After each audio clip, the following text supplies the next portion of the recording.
Hey everyone, welcome back to my channel. For today's video, I'm going to be doing another Perfume Diaries series, and in these videos, I update you guys on my current perfume tray. I change my perfume tray every month, and I like to update you guys along the way, letting you guys know what fragrances I'm going to be getting rid of, if there is any. Also updating you guys on fragrances that I am loving, fragrances that I am getting to know better, and how I'm feeling about them. So with that said, let's jump right into my perfume tray update.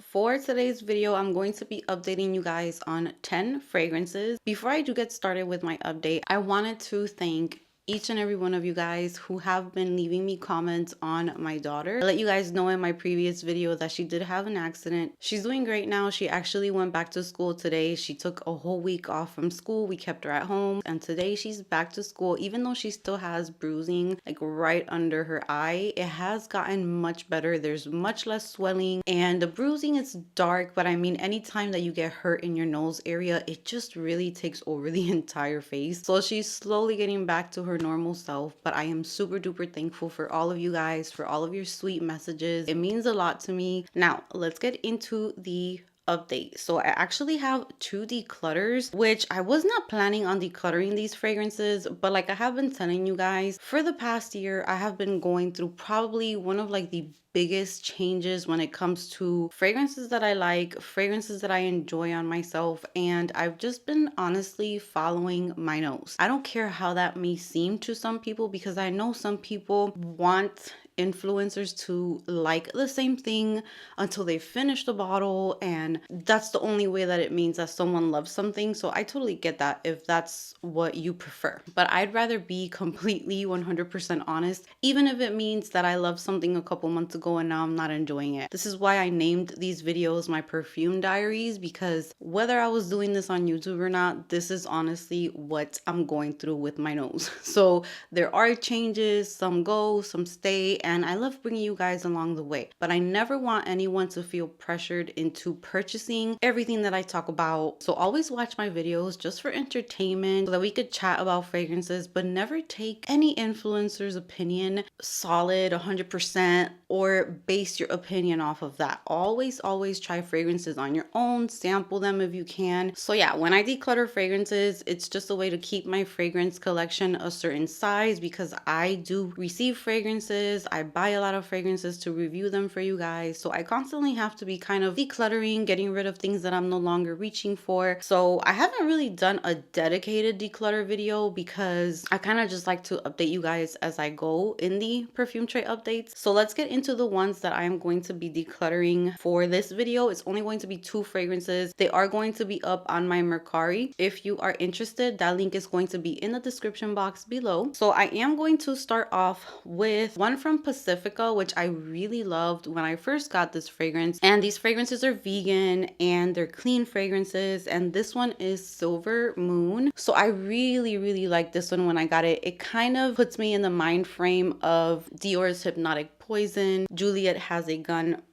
those type of almondy, nutty, vanilla fragrances. I was going to wear it last night and I sprayed it on my arm, and the last 2 times that I've tried wearing it, there is something in here that is a little strong. So I would recommend this one more for those of you who like strong fragrances, and maybe some of you might not even consider this a strong fragrance. But when it comes to this scent family, I usually feel like these are creamy, smooth, soft. There's something in here that my nose is just not, I don't know, it's not agreeing with. So that almondy nuttiness and the vanilla is there, which is beautiful, but there is something in here. Maybe it's the spices that just feel too much for me, and I honestly, I don't know, I'm just not feeling this one. So this one's going to be leaving my collection. There's absolutely nothing wrong with it. It smells creamy, it's smooth, it's really nice. It's just that I prefer, I think I have one from Zara that I got in this same scent DNA, which is Hypnotic Vanilla, and I do feel like this one's a little bit creamier and sweeter for me, and I kind kind of could do without the spices in here, but I still do think that this is a very nice bedtime fragrance, a very nice cozy lounging type of fragrance, staying at home or just on a daily basis. But since these two are pretty similar to each other, I'm going to be keeping my Hypnotic Vanilla for when I want that creamy almond vanilla type of scent, and this one's going to be leaving my collection. So this next one is a perfect example of what I mean when I say my nose is just changing. I used to absolutely love this fragrance. I did declutter it once, so maybe that should tell me that this is one that's kind of like a love-hate for me, but I just craved it so much after I decluttered it. But then once I brought it back to my collection, I have not worn it, and I tried to wear it this month and it just does not smell the same way as it used to. When I was living in Puerto Rico, that was very hot, humid island weather. I was 100% sure that once I moved to the States where it was going to be colder, I was going to go through the seasons. I thought it was going to be like the best thing for me and that I was going to enjoy fragrances so much more. And it's actually been quite the opposite. When I was in Puerto Rico, I could actually wear stronger fragrances, and I don't know if it was the humidity, and I feel like the fragrance was able to project off of my skin without giving me a headache. Ever since I moved here, I don't know if it's just because the cold here, it's like there's no wind. It's kind of like just still and just cold and crisp, and I feel like the fragrances just smell so much sharper. I get headaches much easier. Now it's starting to warm up again, but I'm just not going to have that island breeze. And I will say I'm missing that a lot. So this one, I actually used to love wearing it over there. And every time I try to wear it here, it just doesn't smell the same. I still recommend it. I still think it's a nice one. I think it's limited edition. So hopefully I'm not going to regret this, but I think I'm ready to let this go. And I talked really good about it recently. So this is from GUERLAIN, and this is La Petite Robe Noire Eau Fraiche. I don't know if it's because lately I've really been just disliking a lot of cherry fragrances, which I used to like, and I used to buy a lot of cherry fragrances and be excited for them, but lately it's just a note that I don't enjoy. I'm not getting the notes that I used to get before. This has a ton of notes. It's kind of like a unisex, almost cologne-y type of fragrance. It's like the lighter version of La Petite Robe Noire, which is a very syrupy cherry fragrance. This is lighter, but the cherry is definitely still there. The cherry's not as syrupy. I don't really get a medicinal vibe from this one. I'm just not enjoying it anymore. This has citruses, which for some reason I am picking up more than I used to. Along with the cherry, there's also almond blossom, strawberry, peach, there's pistachio, there's almond, vanilla. There's so many notes that I love, but I'm not really loving it the same way that I used to. So I am going to be decluttering this from my collection. I'll be putting this one up on my Mercari. I just, out of all of the fragrances that I had on my tray, every time that I was going to wear this one, it's like I would test it out and I just wasn't feeling it. So I'm just gonna go ahead and unfortunately say bye to La Petite Robe Noire Eau Fraiche. Okay, now let's get into the ones that I really enjoyed, that I wore, but I'm going to go in order from the ones that I wore the least to the ones that I wore the most and loved the most. So this next one that I'm going to talk about, I have some thoughts on it and I want to share those thoughts with you guys. So this was sent to me by So Avant-Garde a few months ago. This is Cianuro, and here is the bottle. This is a niche fragrance. So this fragrance is super pricey. So this is a beautiful fragrance. I absolutely love it. It's going to be staying in my collection and it will be getting love from me because it reminds me of one of my favorite fragrances from the designer world, and that is Dolce & Gabbana Dolce, the original one. So I have told you guys before that I've loved this fragrance for so many years, and I feel like these two fragrances are super similar to each other. So I am going to spray one on one hand just to make sure side by side, because sometimes fragrances can remind us of something, but then when you smell it side by side, there are differences. They're so similar though. This one is definitely juicier, the Dolce & Gabbana one, and this one smells a little more sophisticated, elevated, I would say, but they are so similar. If you have this, you do not need this. And especially for the price, I honestly feel like, me personally, I wouldn't pay that much for this fragrance. That's the only thing I have to say about Cianuro. It's beautiful. It is a floral that has a little bit of a juicy fruitiness to it. The notes are really beautiful. This fragrance opens up with passion fruit. There's papaya, mango, pineapple, neroli. So it is a more tropical floral, perfect for spring and summer. It's beautiful. I don't have any negative thing to say about this fragrance. There are florals in the mid, which are very nice florals. It's not jasmine, which I do not like jasmine. And then the base notes, there's leather, patchouli, there's oak moss, cashmere wood, and sandalwood, but it never comes off as too much. A lot of niche fragrances, when they have suede or when they have patchouli, sometimes it could be overbearing for me and I cannot stand them. But here it is done perfectly. Everything is blended smoothly. You get that tropical, juicy, floral, perfect fragrance for spring and summertime. Super feminine, super girly and flirty. But it's so similar to Dolce, and this is literally so much cheaper. Now, I know that this one is harder to find now. I'm not sure if it's still being sold everywhere. I do still find it at discount websites. Also, if you go to like Marshall's, Ross, TJ Maxx, those types of stores, you'll usually be able to find Dolce, but I'm thinking it's kind of like on its way out. Unfortunately, I'm not sure. I have to do a little bit more research on that and see if it's still being sold. I will be keeping this fragrance for when I run out of my Dolce. I'll have something else in the same scent DNA that will last me longer. But performance wise, I feel like they are right there also the same in performance, which is not super duper long lasting, but also doesn't just fade away from the skin. It lasts a pretty good amount of time. When I wear my Dolce fragrance, this will last me all day. I used to wear this one a lot to work when I worked a 9 to 5, and it would last me the entire day until I got home. So the performance is good. It's not outstanding, I would say, for $400 and something at this cost. It's not like, wow, I'm mind blown. The performance lasts forever. So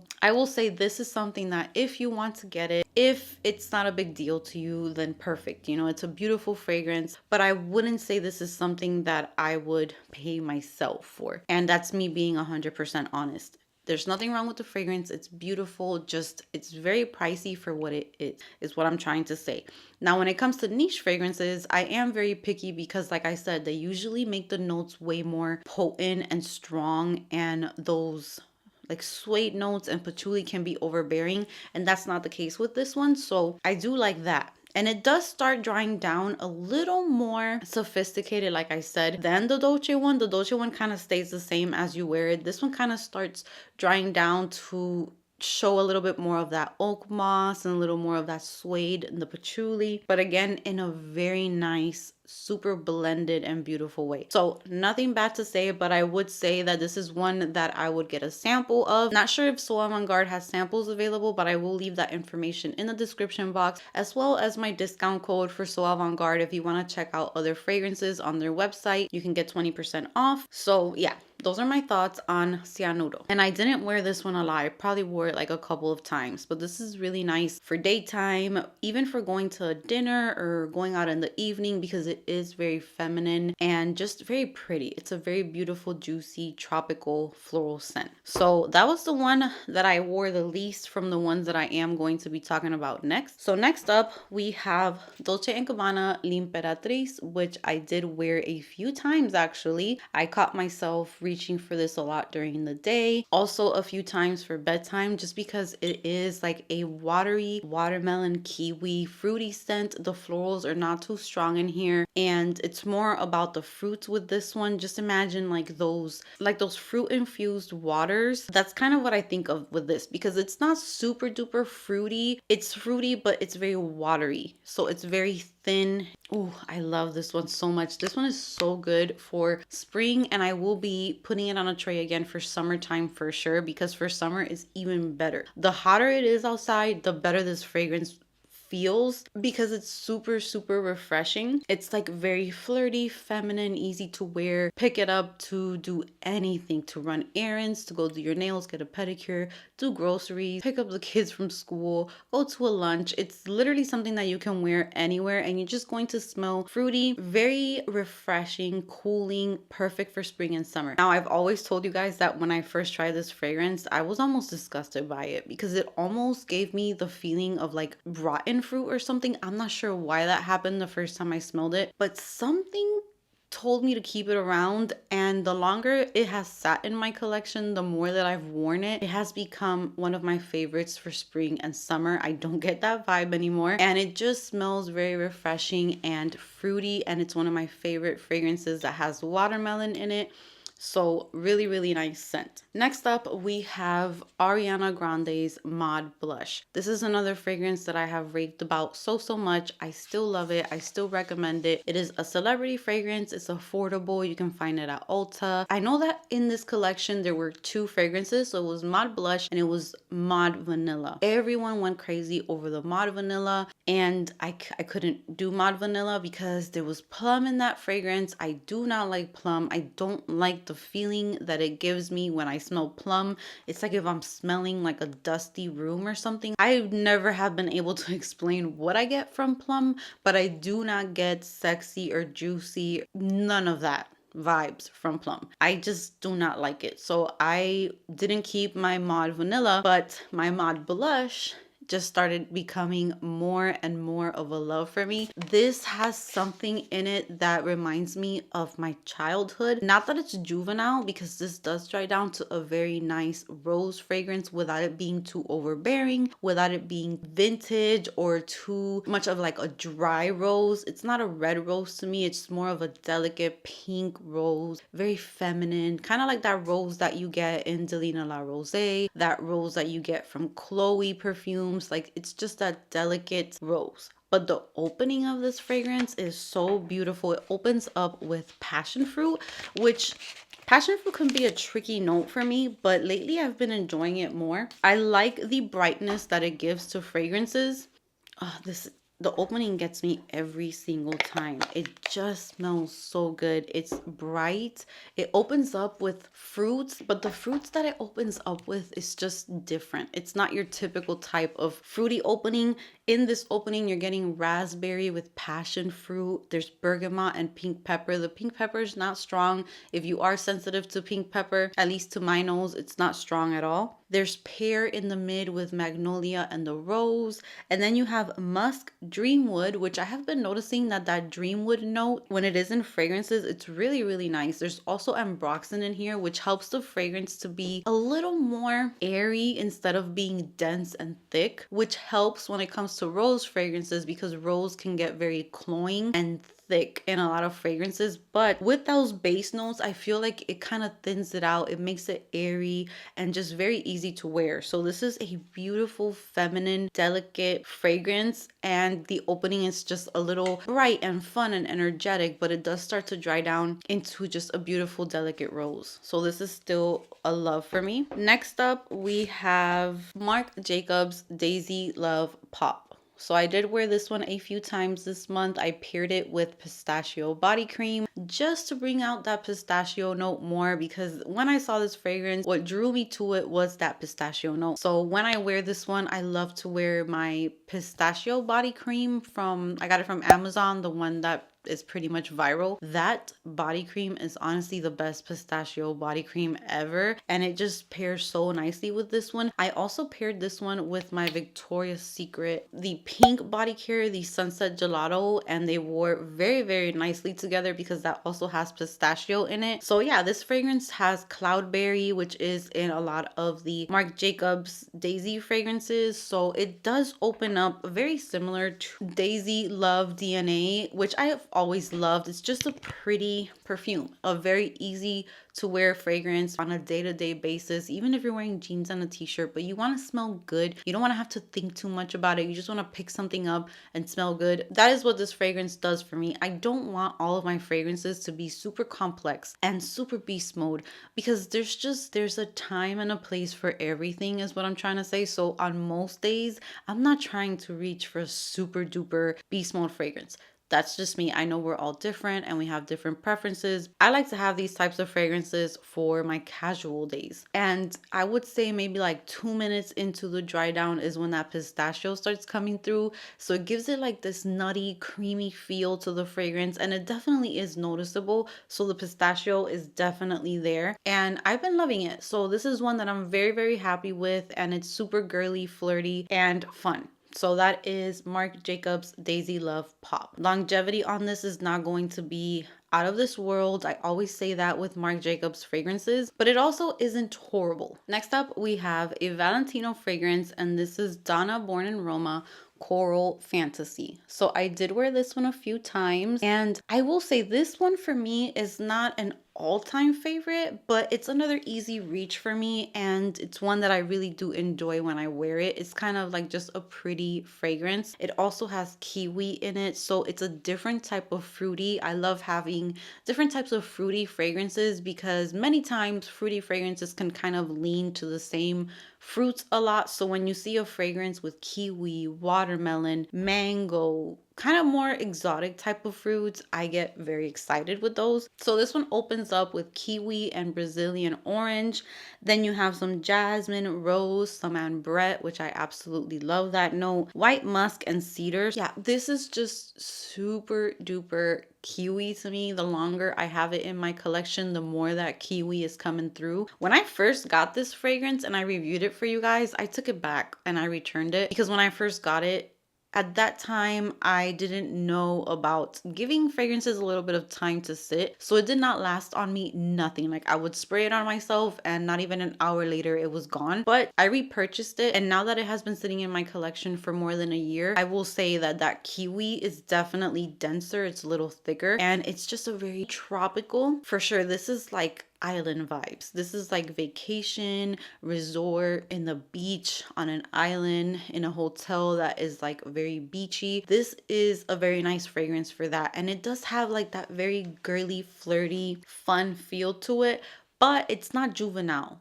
In my opinion, I feel like this one's a little bit of a step up from L'Imperatrice. Is like super girly. It can also be very young and fun, but Born in Roma Coral Fantasy has that muskiness in it, kind of helps it to feel a little more grown up. So it's tropical, it's fruity, it's juicy, but then it's also a little sexy, and it's really, really pretty. So this one, I would not say it's an all-time favorite of mine, but I do enjoy it in spring and summertime. It's a very nice one. Next up, I want to update you guys on my cosmic fragrance from Kylie Jenner. I did pick this up when it was released. I did a review for you guys, and I did have it on my tray this month. And this is one of those fragrances where I did not think that it would get me compliments from my family as much. Every time that I put this on, my husband compliments me. He says it smells really good. He loves it. I kind of like stopped asking him unless I really want his opinion about something, but for the most part, if he tells me something, he tells me something. If he doesn't, he doesn't. But when he does give me a compliment, I make sure to let you guys know because I realized that it caught his attention. I sat on the bed, and as soon as I sat down, he told me, "That one smells really good. Like whatever you put on today smells really good." And he didn't know that it was this. And the first time that I wore this, he also gave me a compliment on it. So he really enjoys this fragrance. And this one reminds me still of Carolina Herrera's Good Girl. That's what I get from this one. And I had to declutter all of my Carolina Herrera Good Girl fragrances because there's something in them that I just cannot handle. After maybe like 1 or 2 hours of wearing it, I'm ready for it to come off. So when I first smelled this one, I was just like, ooh, this is probably going to get returned because it's reminded me of Good Girl. But I will say that to me, this has that scent DNA, but it doesn't have that thick cloying aspect that I get from the Good Girls. This one feels a little less dense. It's a little more musky. And I definitely get like this warmth from the amber in this fragrance. It definitely comes through. So it is like a warm amber floral scent. This to me smells like what people describe Flower Bomb to be like, or what people describe La Vie Belle to be like, where they say that it's like this sweet floral that is sexy, but those fragrances just almost never work for me. They just don't feel sweet and they feel way too mature on me. But this one, I get what people describe in those fragrances. That's what I get from this one. It is a floral, there's a warmth to it, there's a little bit of a sweetness to it, but then there's this muskiness, and it's very, to me, feels sexy, but it's also not doing too much. And I actually catch whiffs of this one for quite a while when I'm wearing it. So I wouldn't say it's like beast mode. It's not the most crazy performing fragrance. It is a celebrity fragrance. It's affordable. But I feel like for what it is, for the price and what you're getting, it's actually really sophisticated and really nice. So I definitely recommend this fragrance and I have been enjoying it. So again, this one is not an all-time favorite for me. I wouldn't classify it as that, but it has been really nice to wear. I enjoy it. It doesn't give me a headache. It doesn't bother me. And people around me really seem to enjoy it. I've gotten compliments when I'm out of the house with this. It does seem to work really nicely on my skin, and I have nothing negative to say about this. So that is my update on the Kylie Cosmic. It's still in my collection. I'm enjoying it, and I think that it's a fragrance that is worth checking out. Now, my last fragrance is the one that I actually enjoyed the most, but it's not a shocker because this has always been a favorite of mine, and it's one of the lines that when you guys ask me, I don't like to choose like an all-time favorite fragrance. I'm not that girl. I don't like setting myself with like just one thing. I want to try it all. I want to have options. But if I had to say a fragrance that really impressed me, that I really fell in love with, and that love has lasted through time for like 3 years now, maybe almost 4 years, that is Elie Saab Girl of Now. And this one specifically is the Girl of Now Shine. So this one lately has been my favorite flanker, even though I do love the original, but there's something about Shine for me that I just cannot get over. It's the pineapple in here. This fragrance has some of my all-time favorite notes in it. This has pineapple, there's pistachio in here, there is pear in here, there is almond, there is vanilla, there's iris. I mean, super beautiful notes. And this fragrance, for me, it does everything. It lasts so long. I wore this month one night to bed, and I paired it with the Victoria's Secret Pineapple and Shea, I think is the name. I shared the scent combo on my Instagram, and when I tell you this lasted from bedtime all the way to the next day, after I made breakfast, after I had done my whole morning routine, it was still smelling like if I had just sprayed this fragrance, and I sprayed it the night before. The longevity on this is super outstanding. I definitely recommend this line. I know it's not for everyone. Some people find this way too cloying, way too sweet or thick. There's something about it that I just find irresistible. It is this gourmand, thick, sweet fragrance, but it has that perfume sexiness that I love in my gourmands. The pineapple in here is like the juiciest. My God, this fragrance just does it for me every single time. That pineapple and the pear will give you this juicy, ripe. It is like the perfect pineapple where it doesn't have sourness to it, because some pineapples, if it's not ripe enough, it's going to be sour. This is a pineapple that is just perfect, juicy, watery, sweet. I absolutely love this perfume. It smells so good. It lasts forever. It projects, it leaves a beautiful scent trail. I just absolutely love it. I think I will always love it. I hope that my love for this never dies, but this has been just a very strong favorite of mine, and I definitely recommend, if you can get your nose on this fragrance, if there's a way that you can sample it, because I know these are a little bit harder to sample, but I have seen them like in perfume stores. They usually have them there. So this is so beautiful. It's decadent, it's gourmand, it's sweet, it's thick, it's juicy and fruity, but in like a very creamy, soft way. It's not fruity like your typical fruits. This is just so good. It's so inviting. It smells feminine. It's gorgeous. So that is Girl of Now Shine. So that brings me to the end of my perfume tray update. Let me know if you have any of these fragrances, how you're loving them, or if you don't enjoy them. Give your thoughts on them so that other people can have not just my opinion, but other opinions in the comment section. And if you do want to share your review of a certain fragrance, kind of let us know like your taste in fragrances. Are you the girl who loves beast mode fragrances, stronger fragrances? Do you love more personal, close to the skin fragrances? And then comment your opinion on whatever fragrance I share today. I love to have conversations with you guys in the comment section. Thank you so much for being here with me today. Give this video a big thumbs up if you enjoyed it. Subscribe if you haven't subscribed, and I will see you guys in the next one.